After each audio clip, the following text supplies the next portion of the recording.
In today's video, I'm going to teach you how to fix GTA 5 not launching on Steam. Let's dive right in and get your game up and running in no time. First, we'll start by opening up your Steam app.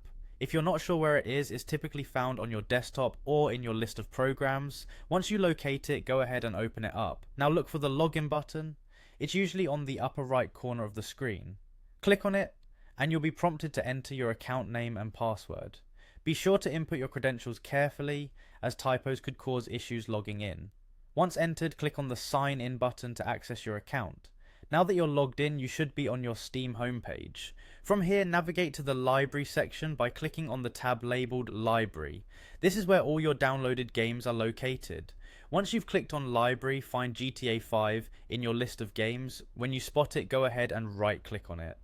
This will bring up a menu with several options. Next, select Properties from the drop-down menu. A new window will appear. In this window, you want to click on the Installed Files tab.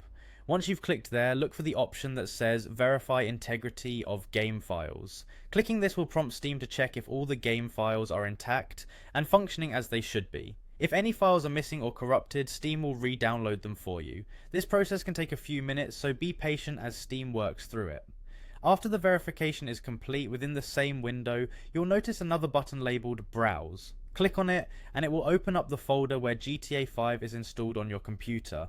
Within this folder, find the GTA 5 application file, right click on it to bring up another menu. Choose Properties once again. In this Properties window, look for a compatibility tab or something similar, and within that section, find the option that says Run this program as an administrator. Check the box next to this option. This step ensures that the program has the necessary permissions to run without any hiccups. And there you go, close all the open windows and head back to your Steam library.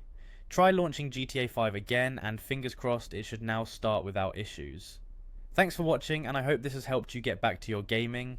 If you have any more questions or need further assistance, feel free to reach out in the comments below. Enjoy your game.